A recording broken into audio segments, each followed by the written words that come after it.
कर्नाटक का चुनाव है जिसमें राहुल गांधी जाकर के ओबीसी की बात करते हैं।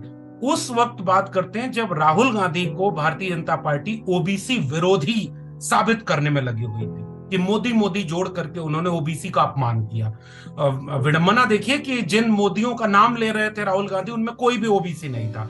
फिर भी चूंकि भारतीय जनता पार्टी के पास प्रोपेगेंडा सर्कुलेट करने की मशीनरी है, वो झूठ और अंधविश्वास भी फैला लेते हैं। आज यानी 20 मई 2023 को सिद्धारमैया कर्नाटक के एक बार फिर से मुख्यमंत्री पद की शपथ लेने जा रहे हैं। कर्नाटक में कांग्रेस पार्टी ने जीत दर्ज की है। कांग्रेस पार्टी की इस जीत को लोग कह रहे हैं कि 2024 का बिगुल अभी से बज गया है।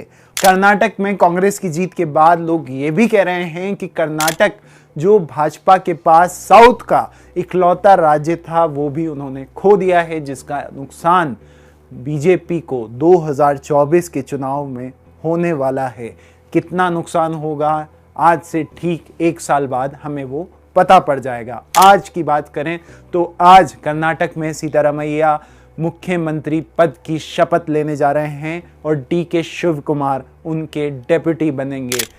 सिद्धारमैया जो कि गुरुबा गौड़ा कम्युनिटी से आते हैं और डीके शिव कुमार वोकालिंगा कम्युनिटी से आते हैं। आपको याद होगा राहुल का वो बयान जिसके बाद प्रधानमंत्री और भारतीय जनता पार्टी ने किस तरह से राहुल गांधी को ओबीसी समुदाय का दुश्मन बता दिया था। लेकिन आप ये भी जानते हैं कि इसी का नाम तो राजनीति है कि आप अपने विपक्षी दल को किस तरह से जनता के सामने घेरने में सक्षम हो जाते हैं। कुछ राजनीतिक विशेषज्ञ तो ये भी कहते हैं कि कर्नाटक विधानसभा चुनाव में कांग्रेस पार्टी की जीत राहुल गांधी की भारत जोड़ो यात्रा के कारण हुई है। वैसे इसमें कोई संदेह नहीं है कि यात्रा ने एक महत्वपूर्ण भूमिका निभाई और कांग्रेस ने जिन सीटों से ये यात्रा निकाली वहां पर इसका असर भी हमें देखने मिला।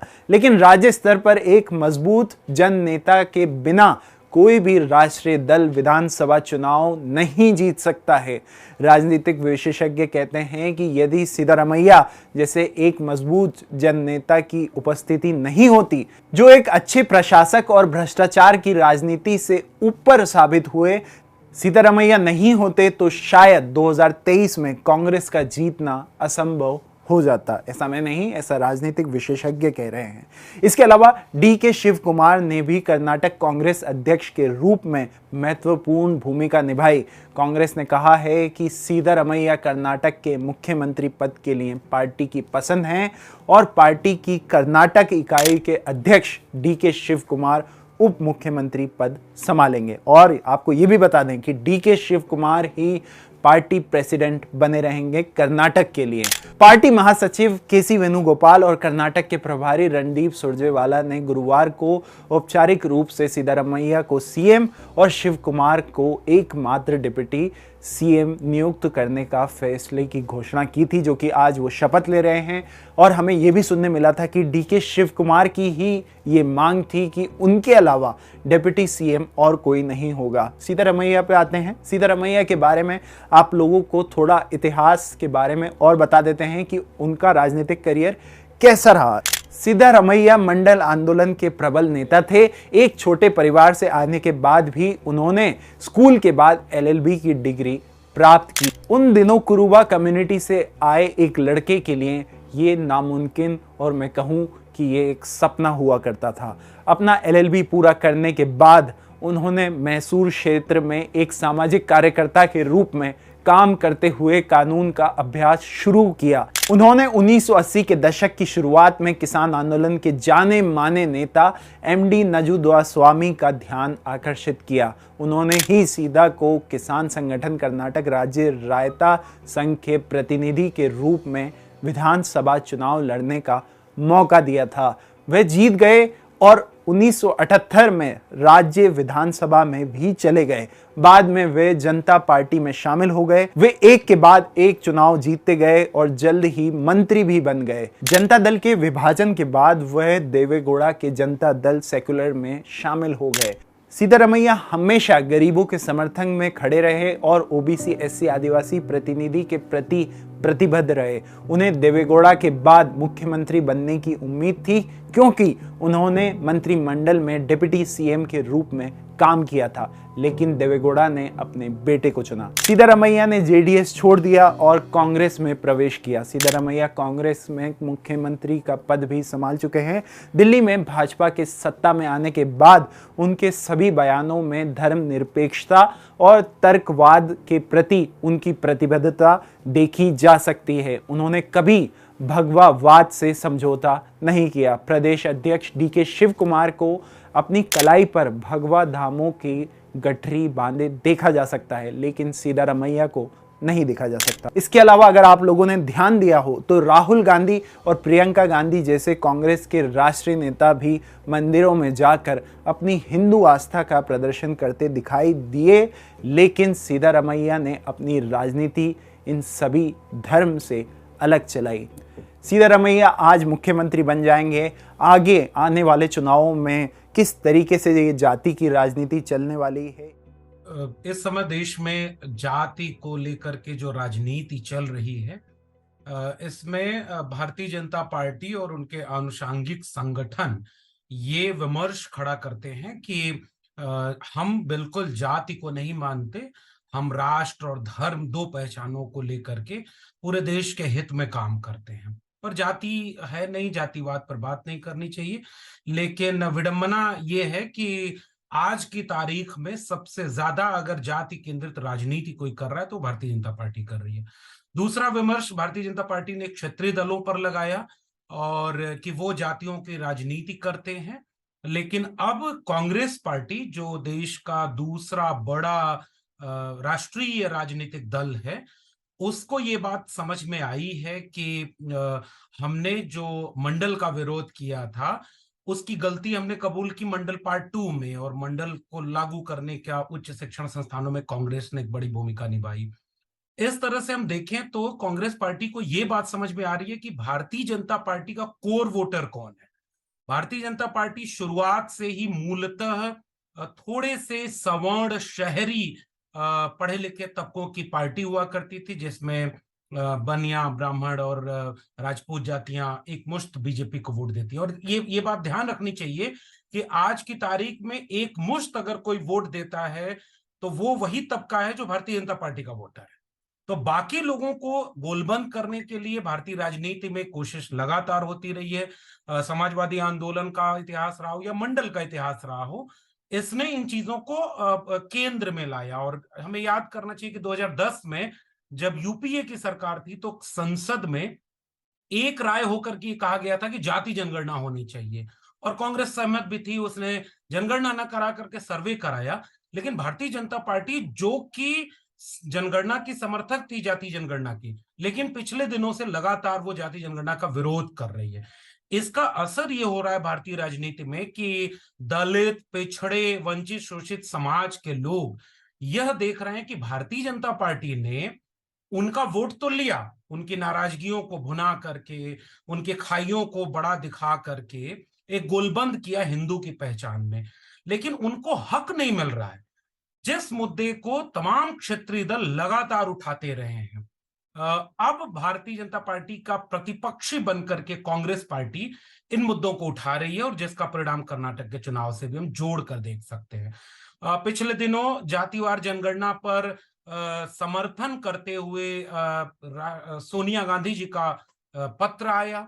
उसके बाद कांग्रेस पार्टी ने मांग की, और यही कर्नाटक का चुनाव है जिसमें राहुल गांधी जाकर के ओबीसी की बात करते हैं।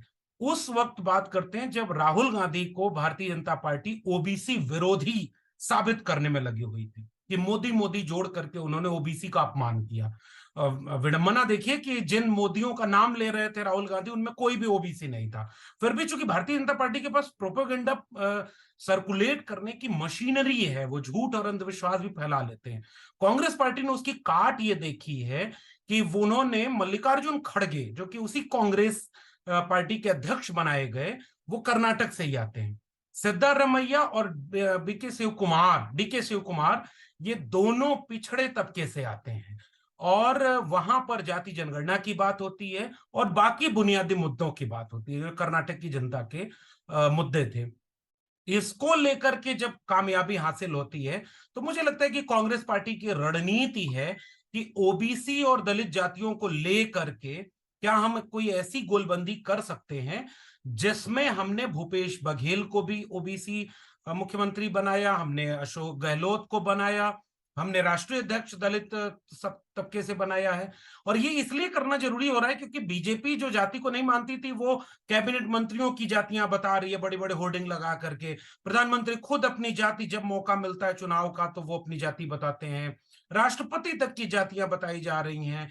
इस परिप्रेक्ष्य में ये एक कर्नाटक का चुनाव एक ऐसा विमर्श खड़ा कर रहा है कि अगर एक बहुसंख्यक आबादी को हक हिस्सेदारी की बात करें हम, तो सांप्रदायिकता की काट यही है। सामाजिक न्याय के मुद्दे में सांप्रदायिक राजनीति का जवाब छिपा हुआ है और सामाजिक न्याय की राजनीति हिस्सेदारी की बात करती है।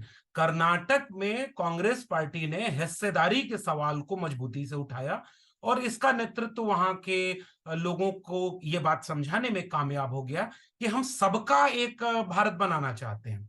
अब आपके इस सवाल पर अगर आए कि इस सब का 2024 के चुनाव पर क्या असर होगा, मुझे लगता है कि 2024 का चुनाव भारतीय जनता पार्टी की जो शैली है सियासत की वो कई तरफ से काम करती है। पैसा आज की तारीख में सबसे ज्यादा भारतीय जनता पार्टी के पास है। मीडिया की मिशनरी आज की तारीख में सबसे ज्यादा भारतीय जनता पार्टी के पास है, जो उनके हर एजेंडे, चाहे वो कोई बाबा टीवी पर बैठा दिया जा रहा हो, लाइव टेलीकास्ट किसी बाबा का हो रहा है जो संविधान के विरोध में खड़े होकर कहता है कि हम इसे हिंदू राष्ट्र बनाएंगे।